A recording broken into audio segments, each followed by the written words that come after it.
Hi, I'm Sofia Garcia Fracaro. Spoiler alert, this is my first Science Slam ever.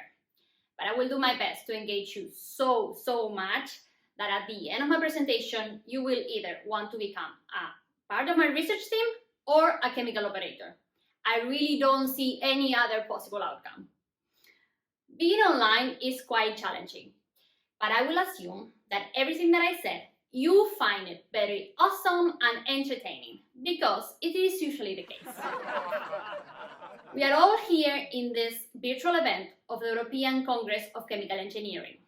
So we all have some contact point with chemical engineering. I guess if not, you wouldn't be here, right? It could be that you're a professor, a university student, or a professional from the industry. I can guarantee that even though you loved chemical engineering, there has been time that you felt demotivated. For example, when you took a boring course at the university, or when you had to teach that course and your students did not pay attention. Now, imagine if you were a fresh new chemical operator. In your hands is the production line of a very important chemical. You have to learn the new procedure and learn how to react to possible dangerous situations. Because of course, you want to go home safely at the end of your shift, and you don't want to cause an accident or a quality problem. Now, please imagine feeling somewhat demotivated while learning this crucial information. Having gaps of waiting time until you receive feedback to understand if what you're doing is actually right. And imagine not being able to perform a procedure that you have learned to handle a chemical spillage, for example. I know, it doesn't look good. What if I tell you that those are some limitations of the current training in the chemical industry right now? Wouldn't you want to fix them? My research group and I want to do so. Our aim is to improve the traditional training in the chemical industry with immersive technologies, such as augmented reality or virtual reality, like these virtual reality headsets. With this virtual reality headset, you can be teleported anywhere in the universe. Or for the Marvel fans, anywhere in the multiverse. For our benefit, one of those locations can be a chemical plant.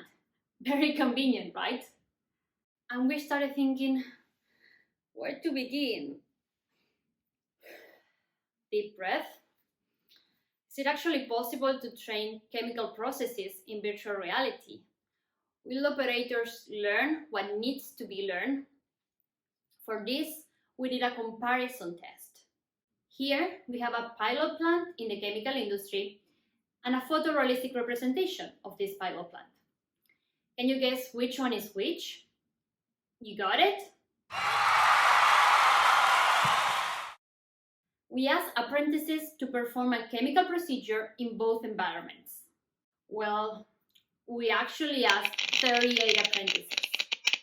Then we did a test in both environments, and the results were very positive.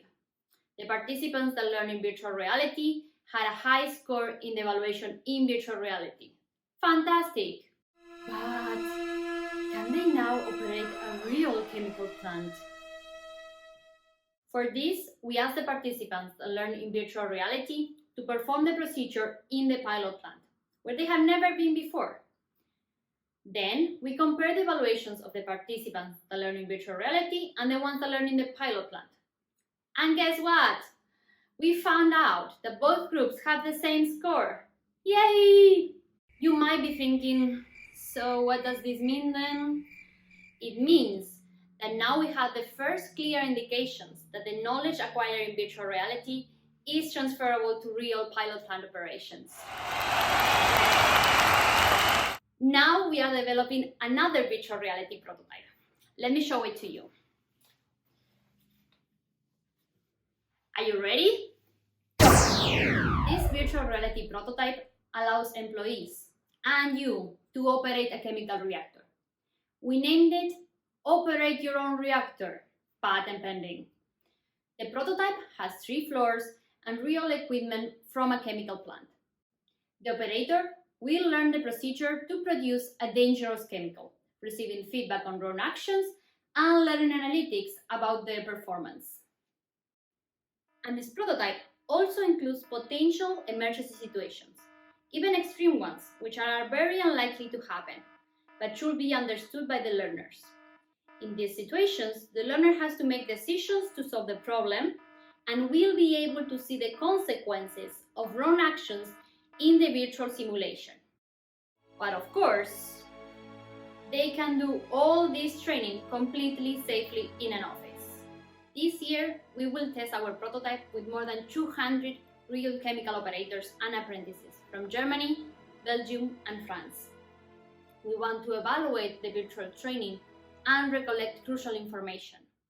For example, about what are the best ways to present the learning material to the users, what type of feedback is important to them, what content they need to learn, and also which are the issues that the user encounter while using virtual reality. In conclusion, with the help of virtual reality, we can now redesign training sessions to be more efficient, more motivating, and more effective. So, if I convince you, I hope to see you around in the virtual world. Bye!